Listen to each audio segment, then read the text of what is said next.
Hello there, thanks for joining us, and a very good evening to you. This is Leaders and the Lead.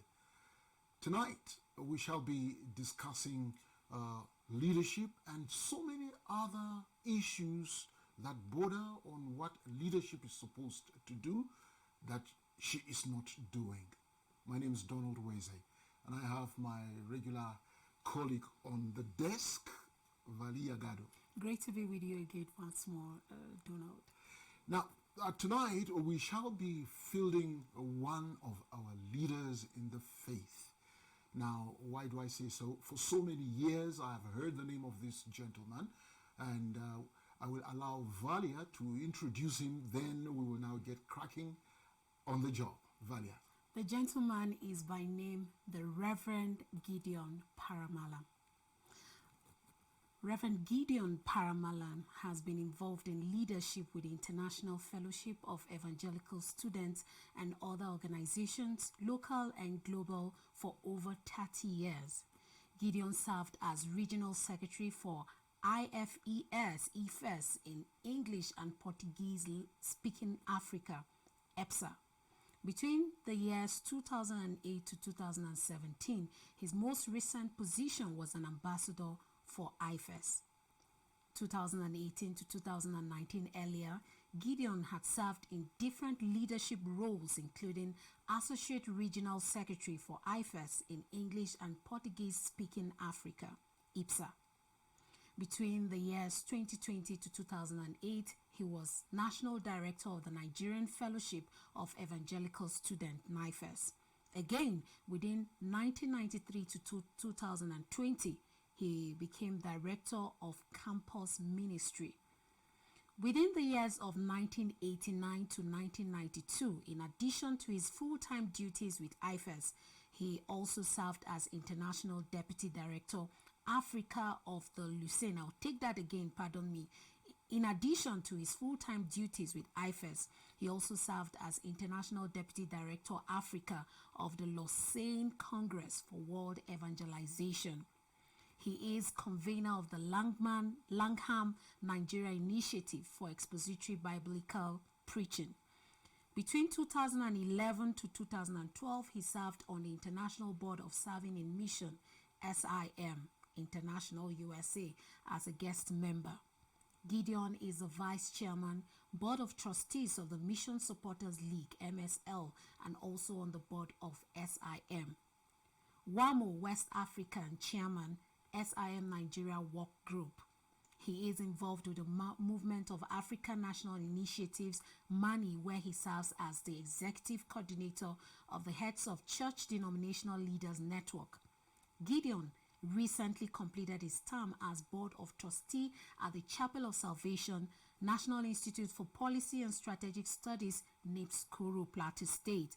He is on the Board of Trustees of the Africa Forum on Regional and Government in Nigeria and a board member of the Redemption Crusaders. Gideon is an ordained minister and a gifted Bible expositor who is frequently invited to speak in conferences, universities, and churches across Africa and around the world. His passion is to see Africa transformed with kingdom values. He is working on a 5-year strategic mentoring initiative which focuses on raising 100 younger leaders in Africa. These ideals fuel his passion and commitment to train and mentor the next generation of young leaders. He actively convenes peace gatherings which focus on building peace predicated on justice and conflict prevention between Christians and Muslims in Nigeria. He is involved in advocacy for the persecuted church under the Gideon Fumi Mallam Peace Foundation, PMPF, where he serves as the founder and executive director. He has presented papers on peace building and community policing and urgent unity against violence. Gideon graduated with a BSc major in political science and minor in international relations in the year 1983 from the prestigious Ahmadu Bello University, Zaria, Nigeria. He also earned an MA in Communications in the year 1999 from the highly respected Winthrop College, Illinois, USA. Gideon is married to Professor Fumi J. Mallam. MNI, a Directing Staff Senior Fellow at the National Institute for Policy and Strategic Studies, NIPS, Nigeria. Blessed with 5 children, 3 adults, and 2 teenage twin girls. Gideon is committed to serving God's kingdom purposes from Africa to the world and from the world to Africa. I present to you the Reverend Gideon Mallam, who prefers to be called Uncle Gideon amongst the young people, or better still, Gideon Mallam. You're welcome to Leaders and the Led. Thank you, Valeria. Thank you, Donald. I was listening with attention, and something just flew through my mind, and it has to do that for the past 31, 32, almost 34 years, you have been directly involved in one leadership position or the other, and predominantly or particularly amongst young people. So let me take this up like a preamble for us. Leadership, developing, multiplying leaders in students through modeling, shared leadership, and trainings that will give them distinctive advantage anywhere, anytime, and under any condition. Would I be right to say that Nigerian students are getting the requisite leadership trainings that we are supposed to get as students, being that they are leaders of tomorrow? Yeah, thank you. That's a tough one rather to open with. Are Nigerian students getting it right? I'll just adjust this a little bit so that I can speak more clearly. Yeah, in some ways it's a yes. In some other ways it's a no. Okay. It's a yes in the sense that many of our students, Christian students I mean, have shown resilience in service, in leadership. I think when you were asking your question, what came to my mind is those students who graduated professionals, engineers, teachers, medical doctors who have gone on to become missionaries. And they have found themselves serving in very, very difficult and challenging places. But they have served faithfully unto God, but they have also modeled what sacrificial leadership is all about. And what quickly comes to my mind, or who comes to my mind, someone, as I'm talking actually, a couple of them just came to my mind, but I'll highlight one. Take for instance, Dr. Joshua Bogunjoko and his wife Joanna. They were part of the students that some of us were involved in their lives. NIFES. Joshua, Dr. Bogunjoko was a student at the University of Port Harcourt, and our first meeting was through NIFES earlier.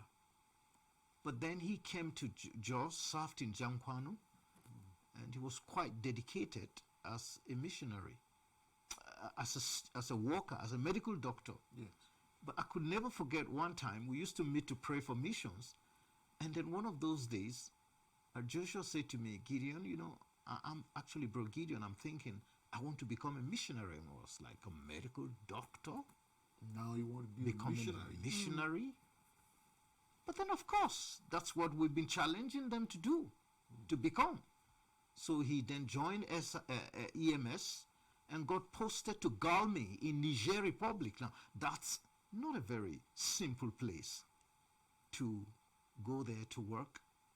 But he went there and he excelled and showed leadership. And while at Galmi, he proceeded to Regent College in Canada. At the time, I was in Wheaton College, and then he got in touch with me and said, I'm here. And then I began to hear sounds that he's going to move from Galmi to join SIM full-time, as a leader in charge of Europe and Africa. The rest of it is history. And God just made it possible that the first African black international director of SIM, a mission that actually started what you know today as ECWA in Nigeria, that their first non-Western leader turned out to be Joshua Bogunjoko, a Nigerian, a product of ECWA. Man, I am very proud of that.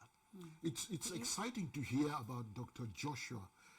And then Valia. Dr. Joshua, I have heard him speak before, and then he said something that supposing he was not born again, maybe his hometown wouldn't have known Christ the way they do right now.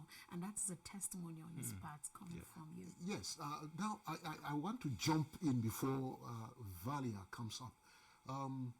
There is NIFEST, Nigerian Fellowship of Evangelical Students, and then there's the International Fellowship of Evangelical Students.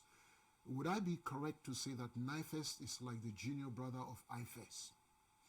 I like that. You know, in Africa, we love age, we love seniority, you know, and things like that, you know. It's always assumed that the older one is always the leader, because we're talking about leadership now. Yes. But thank God, when it comes to Christianity, the Bible recognizes leaders, but in truth, at the feet of the cross is a level playing ground. So I want to sort of put that forward first before I begin to speak. Now, NIFES is indigenous, is self-governing, so it's independent. Okay. And it's the Nigeria Fellowship of Evangelical Students. Okay. And this is a Christian group that reaches out to students in the universities and colleges all across Nigeria. Now, just as you have NIFES in Nigeria, you also have GAFES in Ghana, the Ghana Fellowship of Evangelical Students.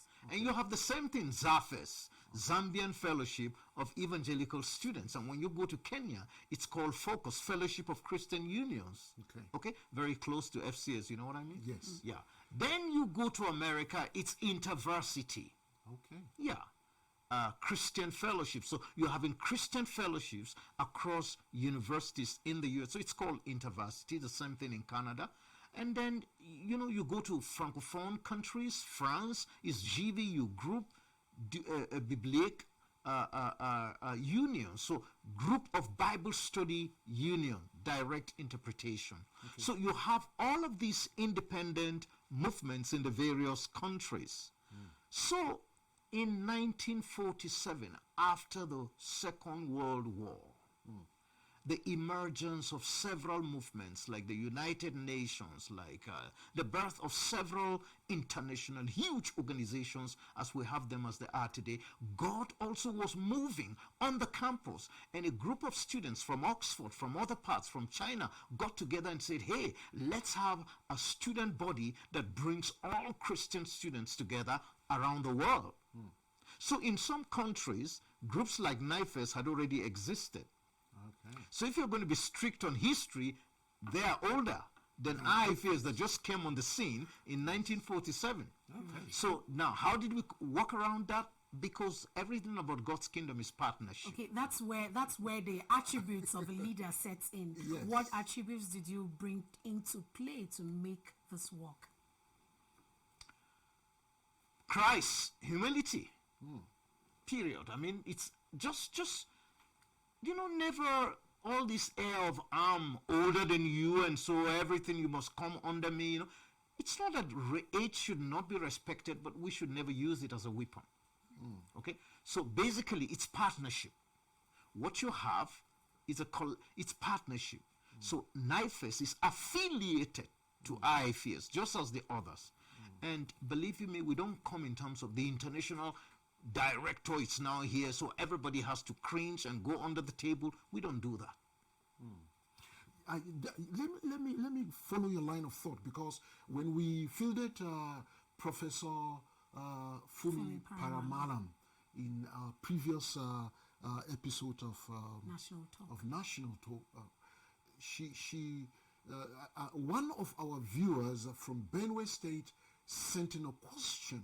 And the lady was asking, how do you behave as a lead, as someone who is in a church, and an elder or a leader in the church is now making you to feel inadequate in every aspect, whether as a lady or as a member of the church, but that even in their speech, in their body language, it is showing that he is, belittling you. How do you react to such situations?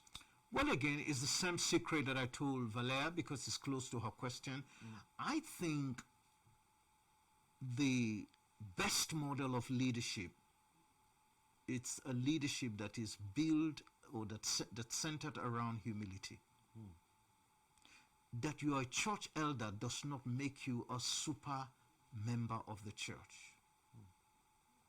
That you are a church elder does not make you all knowing. That you are a church elder does not confer on you the powers to do and undo. That's why the concept of super pastors can be misleading. The pastor is a sacred office, yes, but the pastor is still a human being.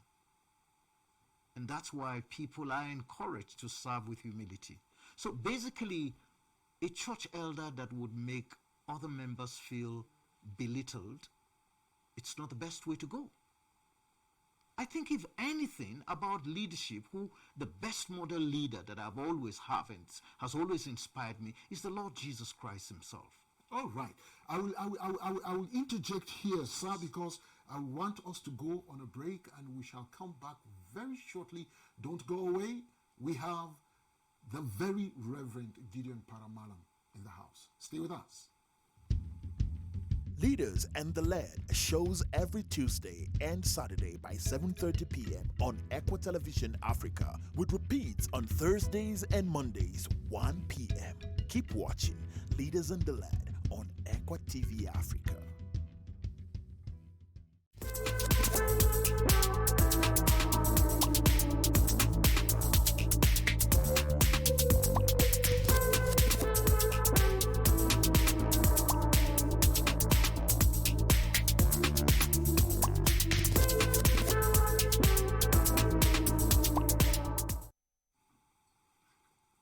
Now we're back.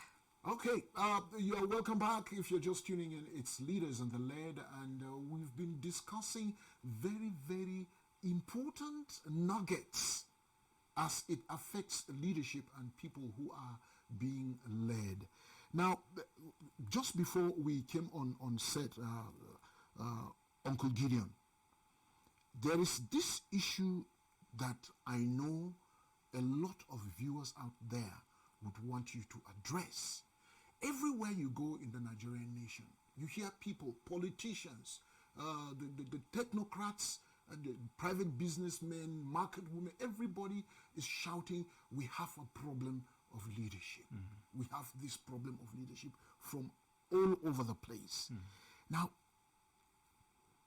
if that is true, can we use a case study of Leah Sharibu? The reason why I'm bringing the issue of Leah Sharibu is because the leaders of the Nigerian nation have for so long spoken and said, we are doing something about it, and yet it seems like nothing is being done about it. You are a forerunner in the fight to get Leah Sharibu and such other people who have been in the custody of these insurgents. What's your take? Yeah, it's a very difficult one, to be honest. But again, because we're dealing with leaders and the led, I think it's a very important question. The truth is that there is leadership deficit. Those who say their leaders are not acting and they are not delivering as leaders. So that's leadership deficit. All around the world, to be honest. In some places it's very severe, in some other places it's not as severe. In Nigeria it is absolutely severe. Our leaders are not delivering. They talk more than they deliver. It's not to say that there are no deliveries. No, there are other places too. But our leaders need to do more. Our leaders at the national level, quite frankly, the kind of leadership we see today in Nigeria, and without meaning to belittle anybody, but I don't think our president is providing the kind of presidential leadership that some of us would love to see provided in Nigeria today. So there's leadership deficit at the federal level. We have that multiplied at the state levels. Then you come to the local governments level, it's almost a non-issue, a situation in which some of the governors are behaving more like emperors. Rather than leaders and local government chairmen, they're the closest people to the grassroots. They're basically voiceless. They're basically appointees of the state governors. I think it's something is wrong somewhere. That's why I use the term leadership deficit. So coming straight to your question on the issue of Leah Sharibu. I mean, it's 2 years. It was 2 years on March 1st, 2020, because 19th, 2020, because Leah Sharibu was picked on the 19th of February 2018. So it's 2 years plus now.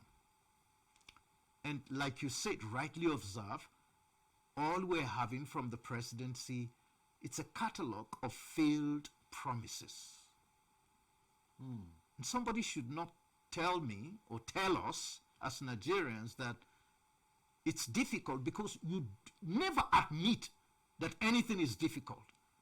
You always give the picture that you are in charge, you are in control, everything is under control, but we keep seeing, especially when you bring in the insecurity, that things are not in control.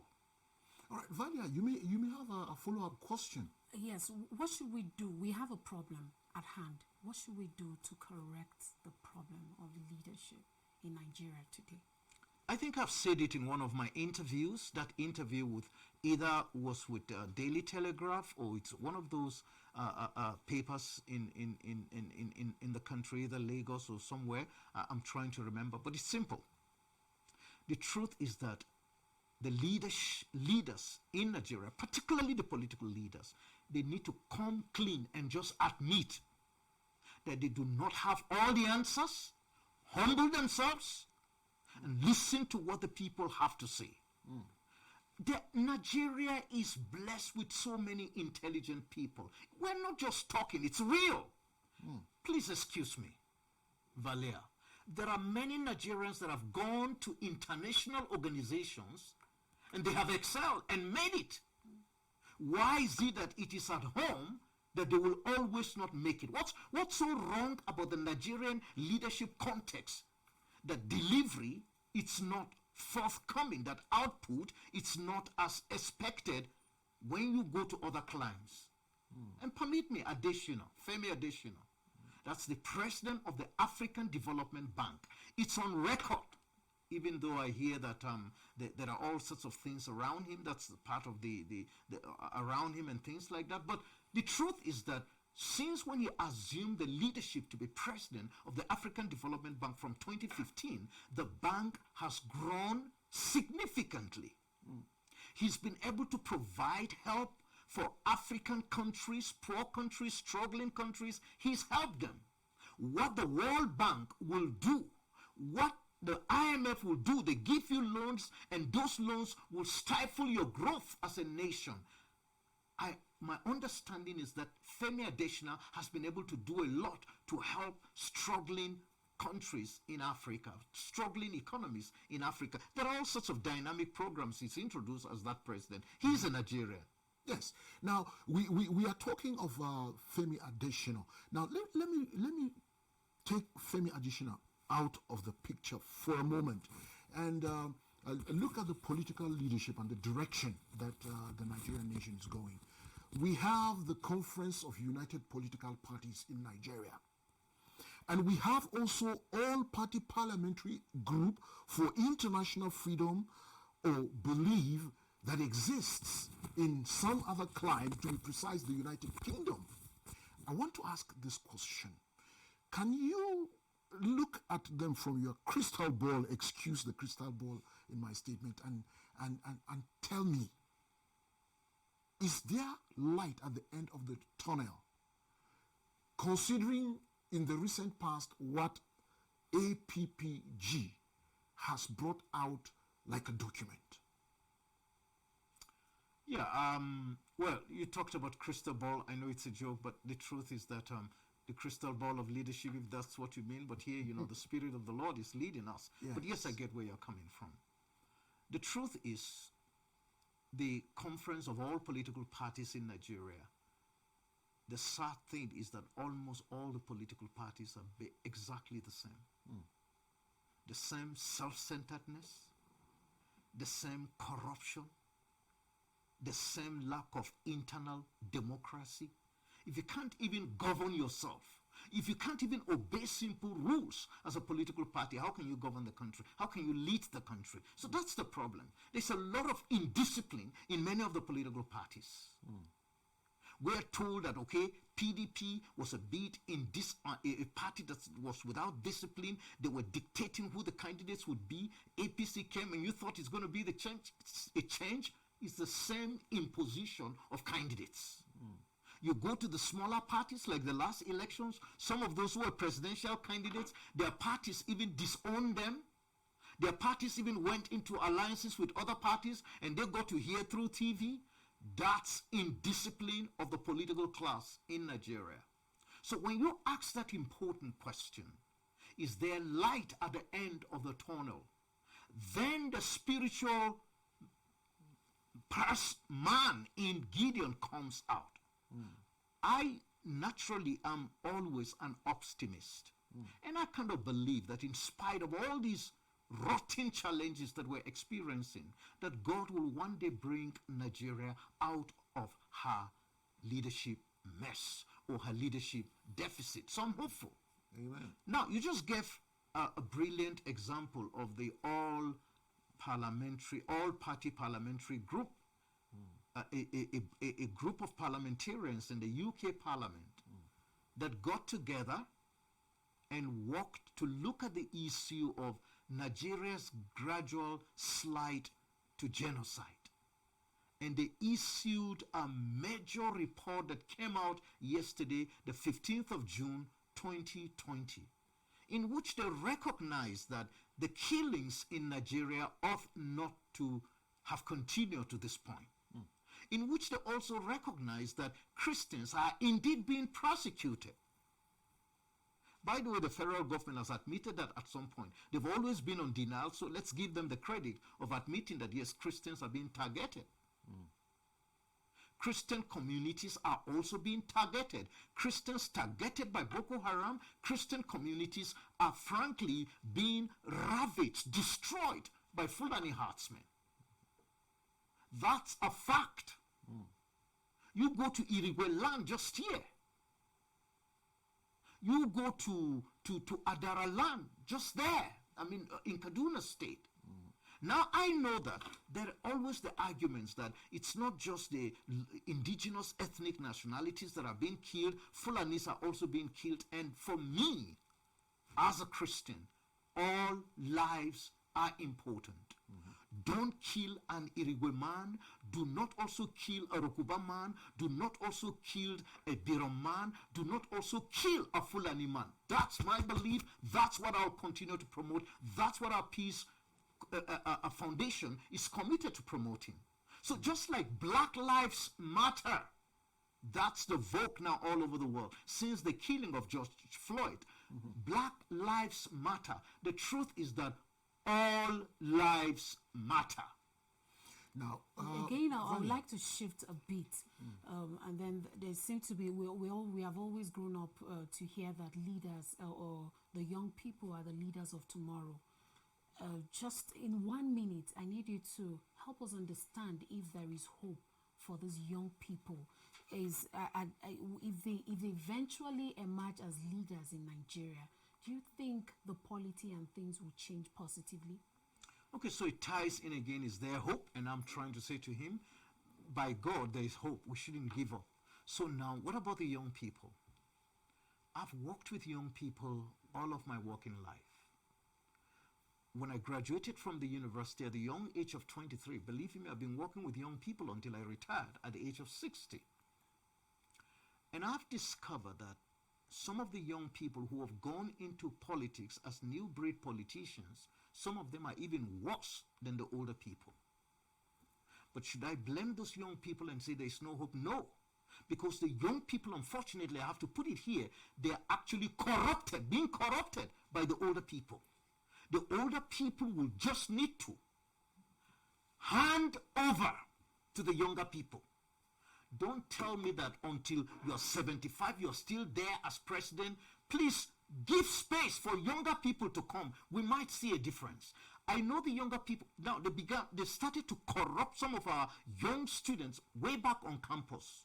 Politicians come and sponsor campus elections. It should not be. There should actually be a law. Thank you, ECWA TV.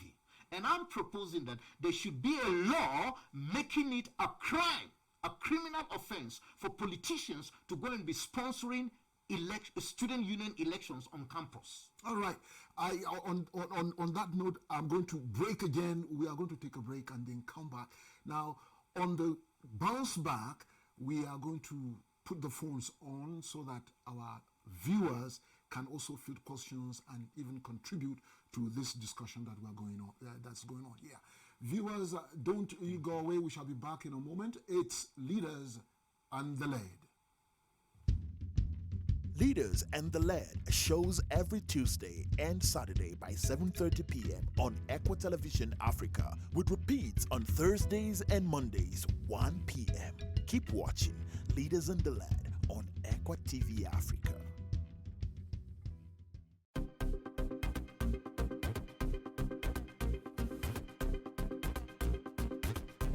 Keep a date with the Lifeline on ECWA Television Africa every Monday, Wednesday, and Saturday by 4 p.m. with repeats Mondays and Wednesdays at 8 p.m., Saturday 8:30, and Sunday 9 p.m. Keep watching the Lifeline on ECWA TV Africa.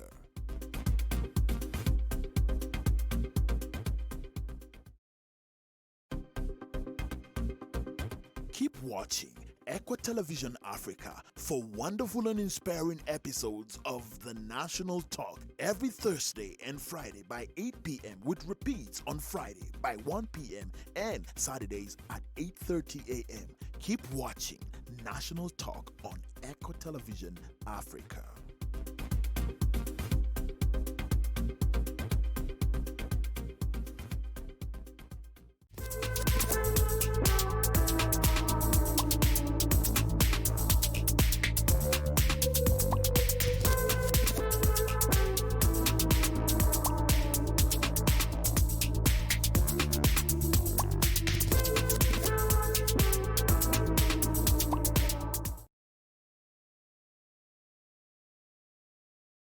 Have just about 20 minutes or so to wrap up this edition of Leaders and the Lead, and I still have the very Reverend Gideon Mallam in the house alongside Valia Gadu.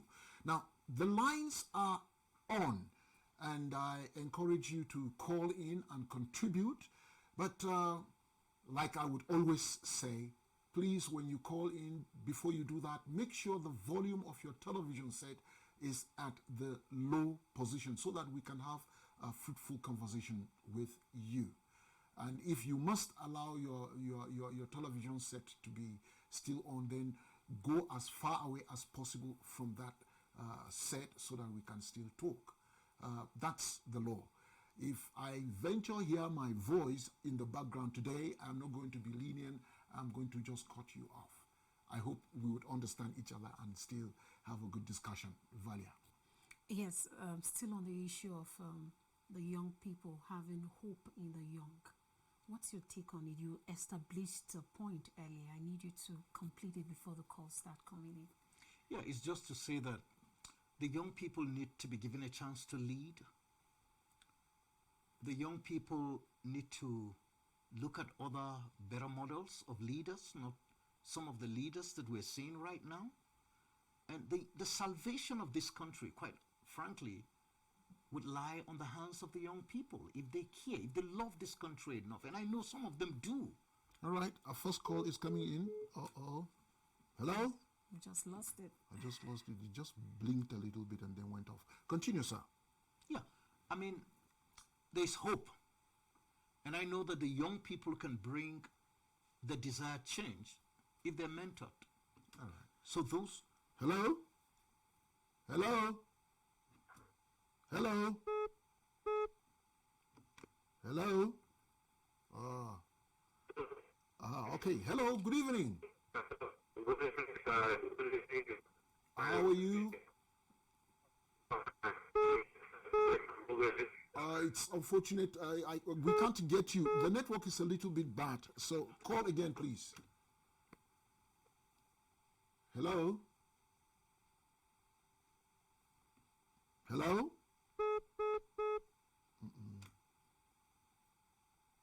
Okay, continue, sir. It's still... Yeah, it's just to say that there are good leaders in this country. There are old people who are quite good leaders, good models. We have many of them. There's no time. Otherwise, I could have mentioned some examples. I think it's good for some of the young people who really desire to bring about a positive change on the country you desire to see in Nigeria. You can reach out to some of those young people, good older mentors. The young people, you know them. You know them. You know who is good. Even in the politics that you belong, you know who is a good politician and you know who is a corrupt politician. all right. Hello? Hello? Oh. Hello? Hello? Hello? Hello? Oh. Good evening. This is Leaders in the Lead. Oh, we have a problem there. Hello? Hello?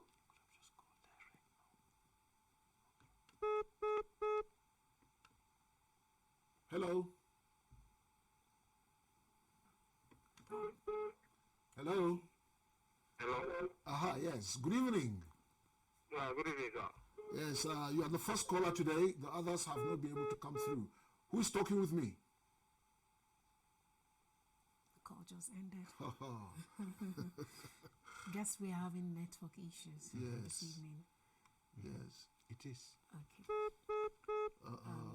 Yes, go ahead. Okay, you can go ahead to land. Yeah, so it's just to say that the young people, you know who the good politicians are. By the good politicians, I mean those who are not selfish, who are not corrupt, who, and I don't agree that every single politician in this country is corrupt. No, I don't share that view. There are still good people there who have been frustrated. The young people, you know those who really model leadership, the kind of leadership that we're talking about here. You know those who are leaders, but they're ready to play by the rules. They're ready to obey the rules of the game. All right, one call is just coming in. Let me see what I can get it. Hello? Hello? Okay, in modeling, you mentioned, you referred to modeling, that the young one needs to be modeled, not just by the old, even amongst Themselves. the youngs, Yes, the young yes. ones themselves. What kind of modeling should they go through? All right, just a minute. Hello? Lost it again. Well, that's one of those things that we are grappling with. Getting technologies that are a little bit problematic too. Well, in or terms shall I of- say it is part of the product, unfortunately, of corruption. We cannot at this age be battling with network issues. Yeah, hello? Hey, this is Amos Amos from where? from Plateau State. Okay, Amos, talk to me. What's your contribution? Contribution. Yeah, normally I didn't even understand. Just now I was entering towards the program. Okay? So the program is Leaders and the Led. So what's your contribution? What do you think about leadership generally? Leadership. Yes. Yeah, normally, actually, what I'm trying to give my contribution is let our leader think about education first. Okay? Yes, because education, our youth are disappeared. It's gone off. And we're still talking modeling. Yes. Yeah, so modeling, especially, you know, the young people also sometimes, leaders emerge naturally in the sense that, and take us back to our secondary school. How did some of us get to become leaders from secondary school? The corruption of money was not there. Young people look and they say, look, we think this guy will be a good person, a good leader amongst us. Even the young people, they know the good ones amongst them and they know the bad ones. All right. And so when it comes to leadership, they prefer to go to the good ones amongst them. Hello. Hello, good evening. Yes, who is on the line, please? Okay, Joseph from Delta State. How are you this evening? We bless God. We are in line with Okay, so share your thoughts with us. the leadership of the led. Generally in Nigeria, we are a bit like we are playing a fair play. We are not really in leadership. You remember the president of Dubai was trying to castigate Nigeria recently. He was saying categorically that there is no leadership spirit in Nigeria. And the problem of Nigeria basically is leadership. That is where, if you think of where Nigeria got oil, and Dubai is on a dry desert, and they are where they are recently, that means leadership is the major problem in Nigeria. From the presidency down to the local government, we have no doing we. The we is not there. So how can we stop this problem? So what would you suggest? We have ethnicity differences working against the leadership way in Nigeria. So what would you suggest those Nigerians who are not in leadership position? What would you suggest to them? Yeah, the only way out is first step in the first direction.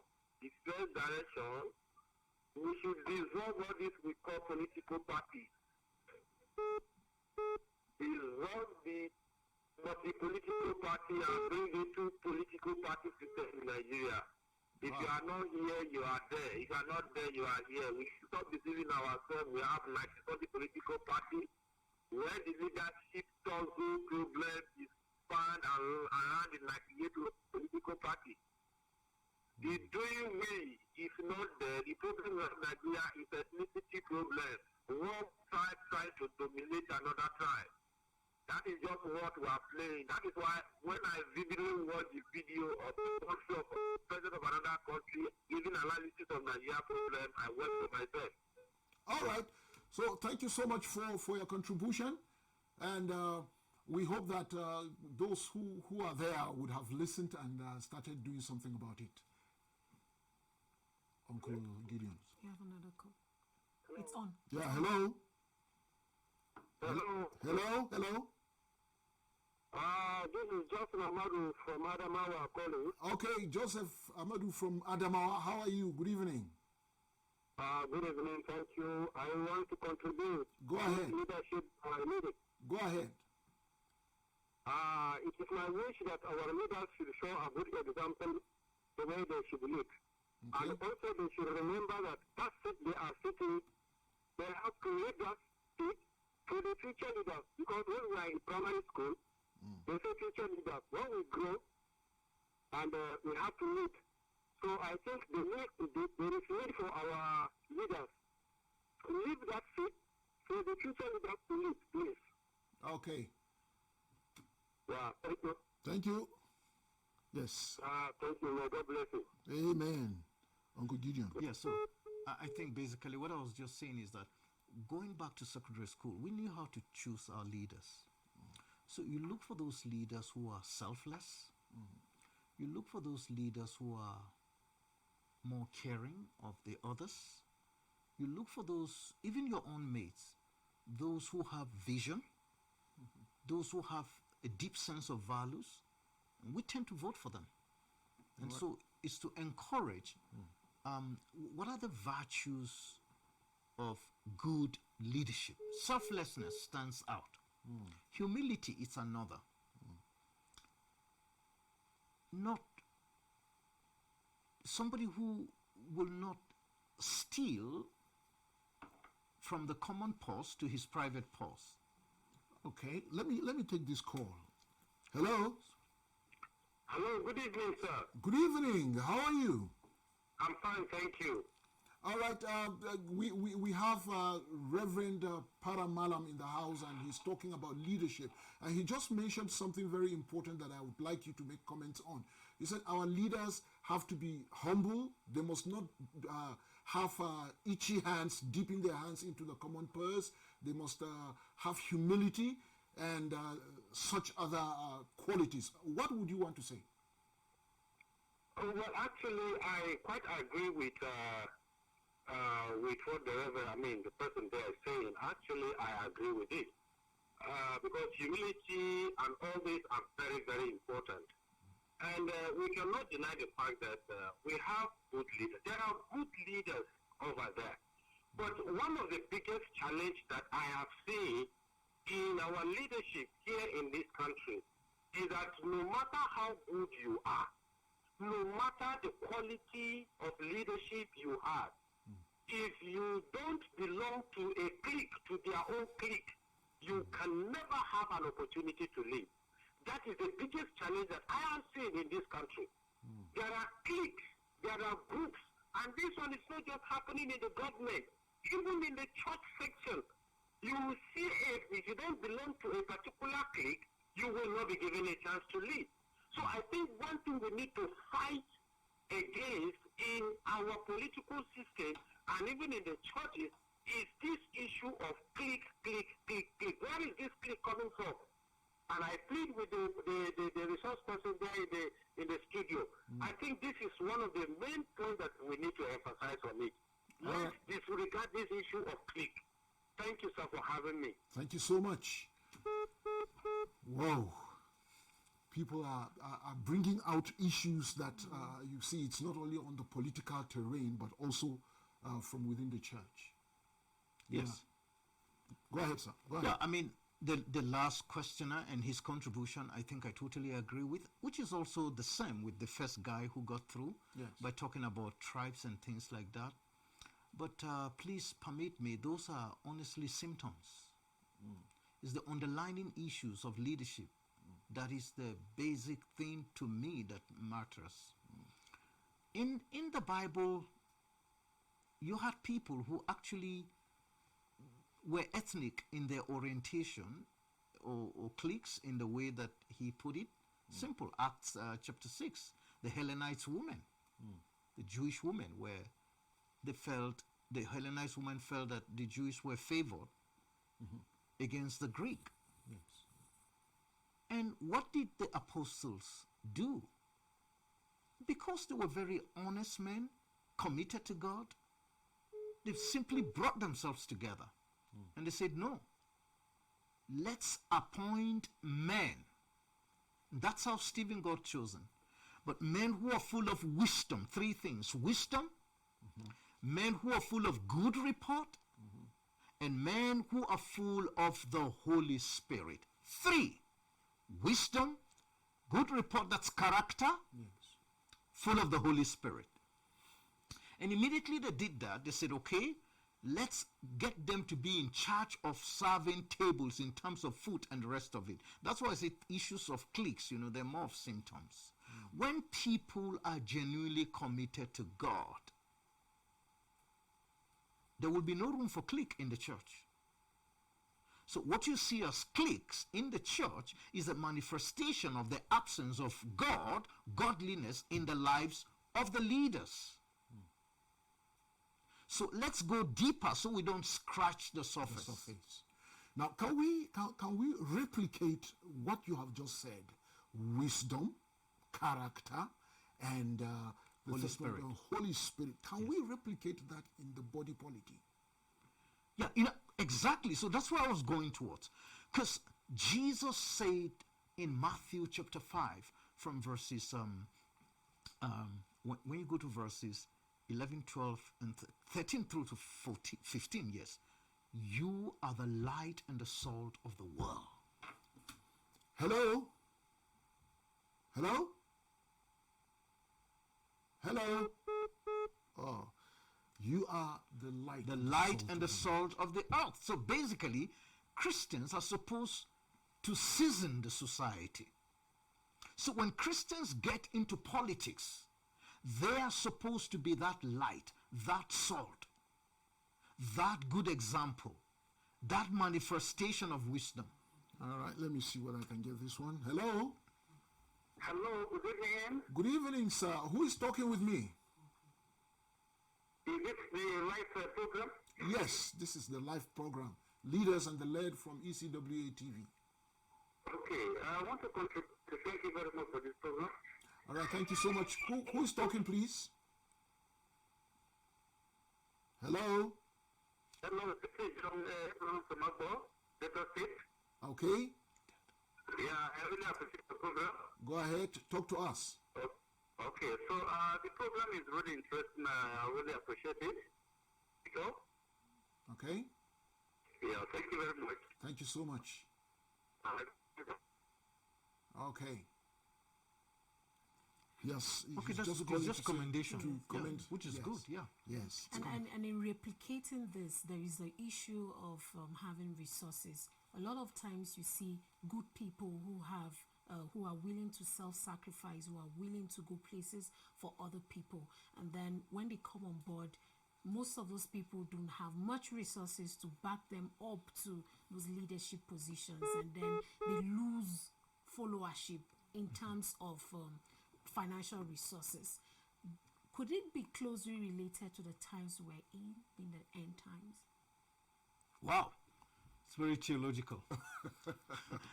Yes. In the last days, men will be lovers of themselves, lovers of money. In that regard, yes, that's part of the advice that Paul was actually giving in the book of Timothy. That's what's going to happen in the end times. Yes, love of money can be a complication. But basically what you are saying is the monetization of our politics. As long as you have all of those corrupt tendencies that we've just discussed before the Q&A session, this will continue. So I think some of us are basically advocating that we need to move away from the corrupt politics. We need to move away from the adulation of money. How do we do that, sir? Because we have a lot of people in not only the Christian faith, but in the Islamic faith, and even those who are atheists.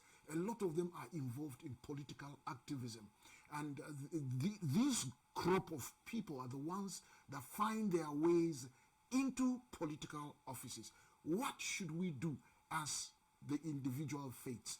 How do we checkmate the issue of monetization of the body politic? Because it is a cancer. Yeah, so and it's very important, because I'm going to answer that quickly, because Nigeria is multi-religious, multi-ethnic, multicultural. So there are many factors that come into play, and we shouldn't deny that, okay?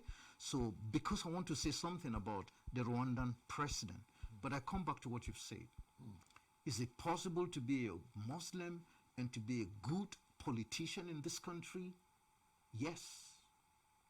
Is it possible to be a Christian and to be a good example, shining example as a Christian politician in this country? Yes. The corruption that is being injected has not been induced by our religion. It's been induced by our personal greed, what we bring to bear on the political scene. Now, I have two examples that made me say what I said, and I can stand to be corrected, and anybody can contest with me. Once upon a time, this nation produced a president, a military president, in General Yakubu Gowon. I know there were talks about corruption by his governors and the rest of it, but Gowon was incorruptible. General Gowon, whom I see as a father and I respect, till tomorrow he does not have a house of his own. We used to be neighbors. By the way, I was renting a house, so not my own house at the time. And where he's basically staying is a simple flat on Nasara Road in the GRA. How come that he was president in Nigeria or military head of state for 9 years? and there's nothing to show by way of affluence and wealth. That is a model. The guy who came after him, General Murtala, didn't last long because 6 years he was gone. But to the best of my knowledge, there's nowhere I can trace the accumulation of wealth to Murtala. But subsequently after that, most of the presidents have basically been accumulating wealth one way or the other. Some of them, most of them are still alive. So there are models. Now, I come to, is it possible to carry some of these godly virtues into politics? Rwanda, Paul Kagame. Rwanda came out from the ruins of genocide, and may God deliver Nigeria not to slide into genocide. But when Paul Kagame came onto the scene, he offered simple: a leadership of humility, a leadership of simplicity, a leadership of focus, a leadership of vision, a man that has a sense of mission. I would hate to stop you there, but time has caught up with us again, sir, and I would like to use this chance to thank you very, very sincerely for making time out of your tight schedule to be here to share your thoughts with us on Leaders and the Led. Thank you. Valia?